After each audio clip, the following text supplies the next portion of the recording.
Assalamu alaikum, class 10. Today we are going to start with a new chapter, professions. What is professions? Professions किसे कहते हैं? Professions वो होते हैं जो हम अपने लिए अपनाते हैं. किसी को डॉक्टर बनना होता है तो किसी को लेक्चरर, किसी को टीचर बनना होता है तो किसी को आर्किटेक्ट, किसी को इंजीनियर, किसी को पायलट. तो ये सारे प्रोफेशंस होते हैं और हर प्रोफेशन अपनी जगह एक ऑनेस्टी का मुस्तहक है. जब हम ऑनेस्टली कोई काम करते हैं, अपना डॉक्टर है, सिर्फ एक डॉक्टर और टीचर ही नहीं है जो नोबल प्रोफेशन कहलाता है. हर वो प्रोफेशन नोबल है जो आप ऑनेस्टली अपनाते हो, जिसमें आप ऑनेस्टली अपना सारा काम करते हैं. इंजीनियर, उसका भी पेशा नोबल है, उसका भी प्रोफेशन नोबल है. क्यों नोबल? किस वक्त नोबल होता है? उस वक्त जब वो अपने मुल्क के लिए कोई अच्छा काम कर रहा होता है. रोड बनाना, बिल्डिंग्स बनाना, मॉल्स बनाना, मतलब घर बनाना लोगों के. अगर वो ऑनेस्टली हर चीज़ को एक तरीके से बनाए, इस तरह बनाए कि आदमी खुश हो जाए, इंसान खुश हो जाए अपनी चीज़ें देखकर, तो वो प्रोफेशन नोबल हो जाता. इसी तरह डॉक्टर्स हैं, डॉक्टर्स जान बचाते हैं पेशेंट्स की. अगर ऑनेस्टली वो अपना काम करे कि पेशेंट की जान बचाने में अपनी दिल तोड़ कोशिश करें तो वो नोबल हो जाता है. पायलट के भी हाथों में लोगों की जान होती है जब वो प्लेन लेके उड़ता है. तो इस तरह हर आदमी अपने प्रोफेशन में नोबल होता है, बशर्ते कि वो ऑनेस्टली अपना सारा काम करे. टीचर का एक प्रोफेशन ऐसा है जिसे हमेशा से नोबल कहा जाता है. उसकी वजह यह है कि वो एक तरह से अपने बच्चों को, अपने स्टूडेंट्स को पूरी तरह से ग्रूम करता है. सिर्फ एजुकेशन ही देना उसका काम नहीं है, उसका काम पर्सनैलिटी भी उसकी ग्रूम करना है बच्चे की. क्योंकि बच्चे के लिए अपने माँ बाप के बाद अगर कोई आइडियल होता है तो वो उसके टीचर्स होते हैं. टीचर्स रूहानी माँ बाप कहलाते हैं बच्चों के. बच्चे कुछ वक्त अपने माँ बाप के साथ रहते हैं लेकिन ज़्यादातर वक्त अपने टीचर्स के साथ गुजारते हैं. और जो टीचर ने सिखाया होता है वो कभी नहीं भूलते. उनके लिए उनका टीचर अपना आइडियल होता है. और ये ख़ौल है हज़रत अली का कि जो मुझे एक हुर्फ भी पढ़ा दे वो मैं उसका ग़ुलाम हूँ. तो मतलब इस तरह से टीचर्स को अहमियत दी गई है. तो आज हम ये प्रोफेशन में टीचिंग के बारे में और फ़िशिंग के बारे में पढ़ेंगे. ये फ़िशिंग भी एक तरह का प्रोफेशन है फ़िशरमैन के लिए. जिस तरह मासियाँ अपना काम कर रही थी, ये भी इनका प्रोफेशन है. इनकी नस्ल दर नस्ल सारे यही काम कर रहे होते हैं. तो इसी तरह फ़िशरमैन, इनकी भी नस्ल दर नस्ल सारी यही काम कर रही होती है. यही इनका एक प्रोफेशन होता है. So today we are going to start with the teaching. What is teaching?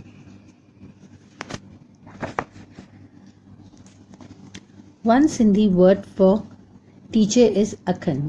It comes from a Persian word khandan, which means to read. It is said that God writes His law on the hearts of men, and a teacher is one who can read what He writes on the human heart. This message is a reflection of God's wonderful word found in the sacred writings as well as enshrined in the work of creation, all of which came from the divine command. अच्छा, अखंड ये एक Sindhi word है और जो कि एक Persian word ख़ानदान से निकाला गया है. ख़ानदान का मतलब रीड.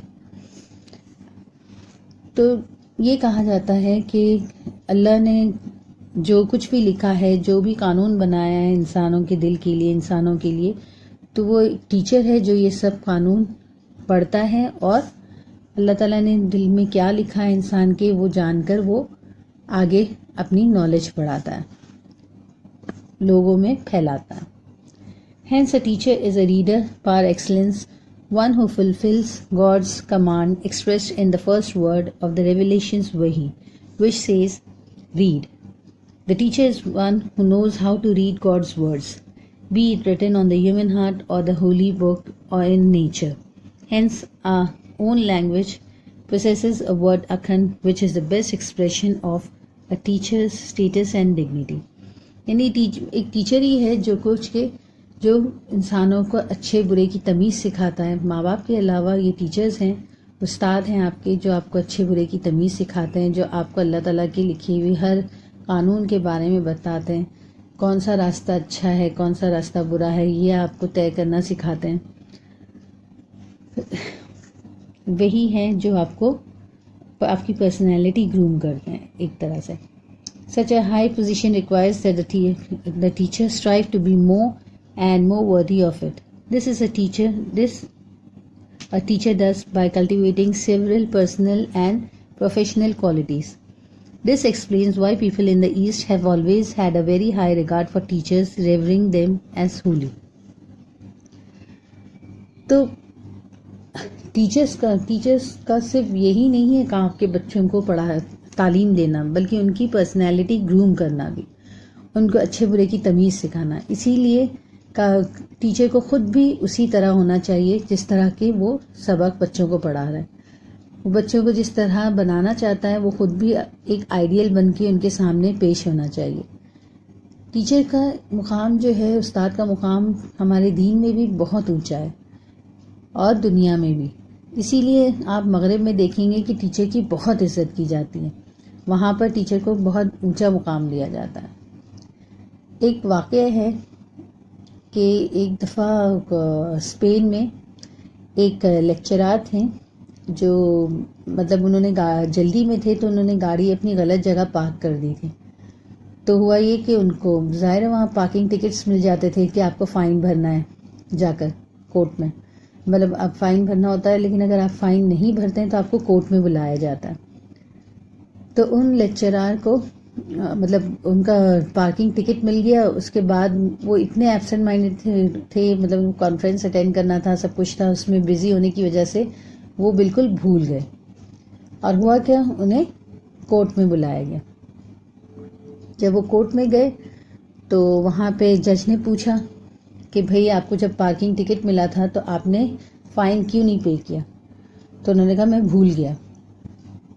तो उनसे कहा गया भाई ऐसे कैसे आप भूल सकते हो, जब फ़ाइन लगा है आप पर तो आपको तो फ़ौरन से भरना चाहिए, आप कैसे भूल सकते हैं. तो उन्होंने कहा देखिए सर, असल मसला ये है कि मैं एक टीचर हूँ, मैं अपने यहाँ पे कॉन्फ्रेंस अटेंड करने आया था और वो कॉन्फ्रेंस इतना मतलब इम्पॉर्टेंट था कि मैं इसमें इतना बिज़ी हो गया कि मेरे जहन से निकल गया. जैसे ही कोर्ट में सुना गया कि ये टीचर हैं, तो सबसे पहला काम जज ने क्या किया, अपना पेन नीचे रखा और उठकर खड़े हो गए. और कोर्ट में जितने लोग थे वो सारे उठकर खड़े हो गए. तो लेक्चरर साहब हैरान, कहने लगी ये क्या हो गया. तो कहने लगी आप एक टीचर है और एक टीचर को आज हमारे कोर्ट में आना पड़ा, यह हमारे लिए बहुत शर्म की बात है. और फिर उसी वक्त कोर्ट ने फैसला सुनाया कि उनका फ़ाइन भी वो कर दिया, कैंसिल कर दिया, और उन्हें बहुत इज्जत के साथ उन्हें कोर्ट से रिहा कर दिया. तो मतलब इतनी इज्जत है, सिर्फ टीचर है सुनकर वो सारे के सारे खड़े हो गए. तो इतनी इज्जत दी जाती है टीचर्स को. तो टीचर्स का भी ये है कि जितनी इज्जत उन्हें दी जा रही है तो वो अपने जितना मतलब लोगों से उनको इज्जत मिल रही है, जितना लोग उन्हें समझ रहे हैं, तो टीचर्स को भी उसी तरह होना चाहिए. उनके अंदर भी वही क्वालिटीज़ होनी चाहिए, उनके अंदर भी वही अट्रैक्शन, उनकी तालीम देने का तरीक़ा, उनका बोलने का, उनका बच्चों को सिखाने का, जो कुछ भी वो सिखाते हैं वो खुद भी उन्हें अपनाना चाहिए ताकि वो बच्चों की आइडियलिज्म पर पूरी तरह से उतरें. The first and most important quality of a teacher is that he or she loves and appreciates the profession. He must prefer the welfare and progress of the students and keep their interests in the first place. He or she has an awe and respect for the human beings. He or she deals with. Since God's law is inscribed upon their hearts, the teachers speak of the wonders of nature with reverence, since they have come into being by divine decree. They ponder over the sacred writings which tell us the meaning of life and the way to live it fully. No other work could please them better. Teacher की सबसे बड़ी quality ये होना चाहिए कि वो अपने profession से मोहब्बत करें, अपने प्रोफेशन के साथ ऑनेस्ट रहें। जब वो ऑनेस्ट होंगे तो ही वो अपने बच्चों को भी अच्छी तरह से पढ़ा सिखा सकेंगे। उनका असल मकसद बच्चों का वेलफेयर होना चाहिए, बच्चों की अच्छाई, बच्चों की तालीम, बच्चों का अच्छा किरदार, ये सारी चीज़ें उनका पहला मकसद होना चाहिए। उन्हें ये देखना चाहिए कि वो जिस तरह अपने बच्चों को पढ़ा रहे तो एक अच्छा, एक नेक इंसान बनाकर उसे निकाले। जो टीचर अपने प्रोफेशन के साथ मुखलिस होगा वही टीचर ये सारे काम कर सकता है, क्योंकि वो सिर्फ दुनिया में ही नहीं, दीन में भी उसका मुकाम बहुत ऊंचा है, तो उसे अपने मुकाम के मुताबिक होना चाहिए। Another necessary quality of good teacher is thirst for knowledge. Before teaching others to read, they must themselves know how to read. The best teachers are always those who remain students forever. They are humble enough to learn from any and everyone, even those younger or less gifted themselves. This is why they drink deeply from the sources of truth, beauty and goodness. एक तो quality teacher की ये होना चाहिए कि वो अपने पेशे के साथ मुखलिस हो, बच्चों को पढ़ाने में, बच्चों को सिखाने में, हर चीज़ में वो मुखलिस हो, तालीम देने में। तो और दूसरी क्वालिटी क्या होनी चाहिए कि वो हमेशा सीखता है। एक टीचर वो होता है जो हमेशा सीखता रहे, वो एक स्टूडेंट भी हो, क्योंकि आदमी मुकम्मल तौर पे कोई चीज़ नहीं सीखता, उसे मरते दम तक कुछ ना कुछ सीखना होता है। तो जो टीचर अपने आप को स्टूडेंट समझे वो उसकी बेहतरीन क्वालिटी होती है। उसे कभी भी मतलब अपने से छोटे या अपने से लेस गिफ्टेड यानी अपने से कम पढ़े लिखे लोगों से भी अगर सीखने मिल जाए कोई चीज़ तो उसे बुरा नहीं मानना चाहिए, उसे अपने ईगो का मसला नहीं बनाना चाहिए।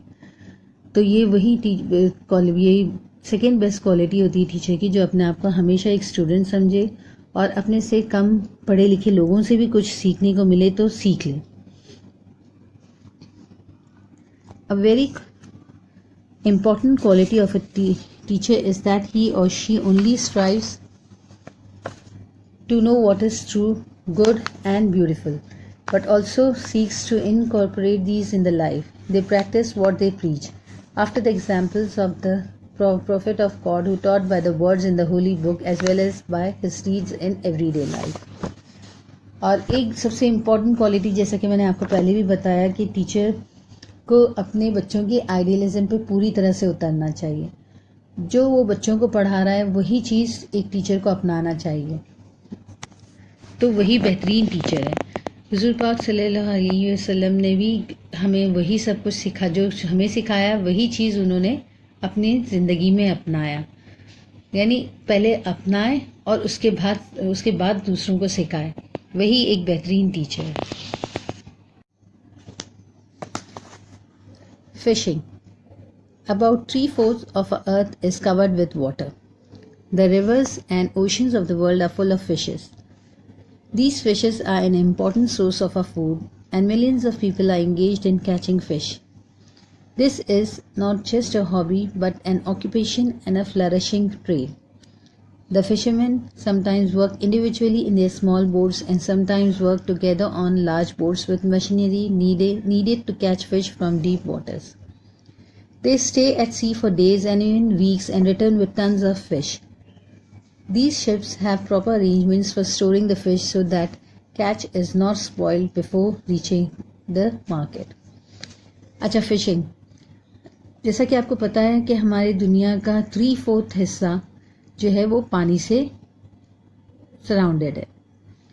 तो रिवर्स और ओशन जो दुनिया के हैं उसमें बहुत सारी हर किस्म की मछलियाँ हैं, और ये मछलियाँ जो है वो हमारे बहुत इम्पॉर्टेंट फूड सोर्स हैं, यानी बहुत इम्पॉर्टेंट फूड है हमारा, क्योंकि इसमें ये प्रोटीन और कैल्शियम से भरपूर होती हैं। ये ऑक्यूपेशन, ये सिर्फ एक हॉबी नहीं होती फिशरमैन की, ये उसका अपना पेशा है, उसका अपना प्रोफेशन है, उसका ऑक्यूपेशन है, और ये बिजनेस भी है उनका। कुछ मछली पकड़ने वाले जो होते हैं वो छोटी बोट्स में, छोटी कश्तियों में जाकर मछली पकड़ रहे होते हैं रिवर से और समंदर में करीब से, और कुछ ऐसे होते हैं जो बड़ी बड़ी शिप्स पर, लॉन्च पर महीनों समंदर में रहकर और बहुत सारे टन्स के हिसाब से मछलियाँ लेकर आते हैं। उनकी शिप पर हर किस्म की मॉडर्न मशीनरीज होती हैं, जिसकी वजह से वो मछली पकड़ने में भी उनके लिए आसानी होती है और दूसरे मछली स्टोर करने में भी आसानी होती है। ज़ाहिर है इतनी सारी मछली पकड़ना आसान बात नहीं होती। उनको कभी कभी एक एक महीना वो समंदर में रहकर मछली पकड़ते हैं। मतलब उनका एक टारगेट होता है कि इतनी मछली उन्हें पकड़नी है हर सूरत। तो वो जब तक वो टारगेट उनका कंप्लीट नहीं हो जाता तब तक वो समंदर में रहते हैं। फिर जब उनका और वो टारगेट कंप्लीट होने तक वो मछली ज़ाहिर है उनको फ्रेश भी रखना है वापस पहुंचने तक। तो उनके पास इस किस्म की मशीनरीज होती हैं जिसमें वो स्टोर करते हैं फ़िश को पूरा महीना, ताकि वो मार्केट में पहुंचने तक फ्रेश रहे। The fishermen of Pakistan also engage in both kinds of fishing, inland or freshwater fishing, and sea or marine fishing. Freshwater fish are caught from rivers, streams, canals, lakes, and ponds. This is done with nets of various sizes. These fishermen sometimes need no boats at all. The fish caught from fresh water are usually small but tastier. They are sold locally as well as sent to the nearby towns. अच्छा, मछली जो है हर किस्म की, कोई inland fishing कर रहा होता है तो कोई फ्रेश वाटर फिशिंग और कोई सी और मरीन फिशिंग। अच्छा, what is fresh water fishing? Fresh water जो है वो दरिया को कहते हैं, रिवर्स को। रिवर्स से जो ये मछली पकड़ते हैं उसे फ्रेश वाटर फिश कहते हैं। वो मछली छोटी होती है लेकिन बहुत टेस्टी होती है और ये लोकली भी बेची जाती है और दूसरे शहरों में भी मतलब एक्सपोर्ट होती दी जाती है। Marine fishing is done in the Arabian Sea along the coast. In fishing season, boats of all sizes go out, face the dangers of the sea and catch fish. Sometimes the weather turns rough without any warning. These boats are then at the mercy of the storms against which they are quite helpless. Marine fishing उसे कहते हैं जो Arabian सी में पकड़ी जाती है, समंदर में बीचों बीच जाकर ये मछली पकड़ने वाले जाते हैं और हर किस्म की मछली पकड़ कर लेके आते हैं और हर किस्म की बोट्स यूज़ होती है इसमें, छोटी भी बड़ी भी। और ये समंदर में जाने के बाद इनकी ज़िंदगी भी ख़तरे में पड़ती है, इसलिए कि कभी कभी इनको तूफ़ानों का भी सामना करना पड़ता है। और इस तरह वो जब तूफ़ान आता है तो वो समंदर के हाथों मतलब समंदर हेल्पलेस हो जाते हैं बिल्कुल ना समंदर के आगे, यानी वो कुछ भी नहीं कर पाते तूफान के आगे, बेबस हो जाते हैं। The government is now taking keen interest in improving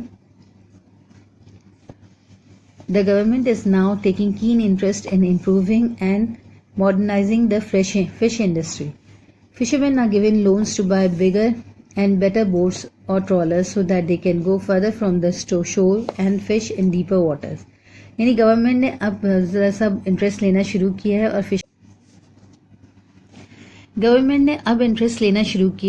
fishing में, जिसकी वजह से फिर इंटरेस्ट लेने की वजह से उन्होंने थोड़ा सा इम्प्रूव करना शुरू किया है फिश इंडस्ट्री को, उसे मॉडर्नाइज करना शुरू किया है। मछेरों को लोन्स देना शुरू किए ताकि वो बड़ी और अच्छी बोट्स खरीद सके, ट्रॉलर्स खरीद सके और गहरे समंदर में जाकर मछली पकड़ सके।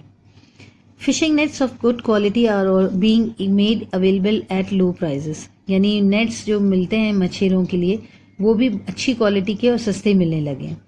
Fish harbours and fish markets are being set up, weather stations have been built along the coast and on offshore islands to warn the fishing boats of storms. यानी फिश हार्बर्स मतलब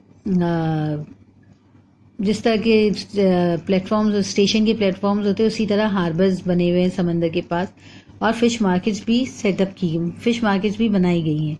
वेदर स्टेशंस भी बनाए गए हैं coast के करीब ताकि वो मछेरों को आने वाले तूफान की खबर दे सके। Some boats are now also fitted with wireless receivers. A fisheries training institute and a fisheries technological laboratory have also been established at Karachi.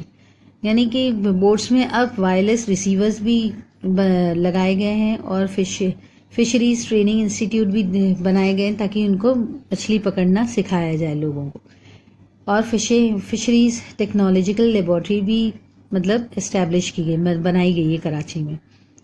Several byproducts are obtained from fish, for example glue, manure and liver oil. Fishing is one of our most important industries, but chemical waste and and oil thrown in the rivers and the sea are causing damage to the fish, fresh water and marine life.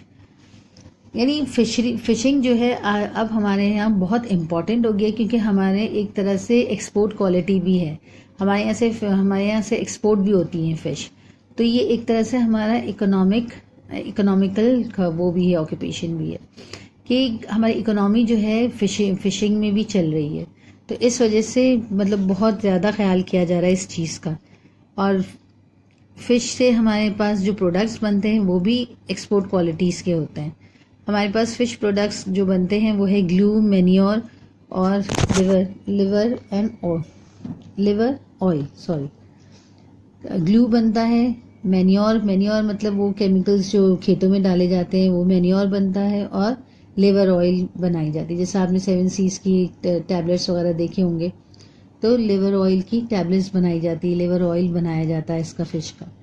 लेकिन आजकल हमारे दरिया में और समंदर में यानी wastage डालने की वजह से ये फैक्ट्रीज़ वगैरह जो अपना वेस्टेज होता है वो सारा उसी में बहा देते हैं, और गंदा ऑयल वगैरह सारा उसी में फेंका जाता है, जिसकी वजह से आजकल हमारा समंदर और दरिया दोनों ही बहुत पानी गंदा हो रहा है, और ये ख़तरनाक है फ़िश के लिए, मछलियों के लिए।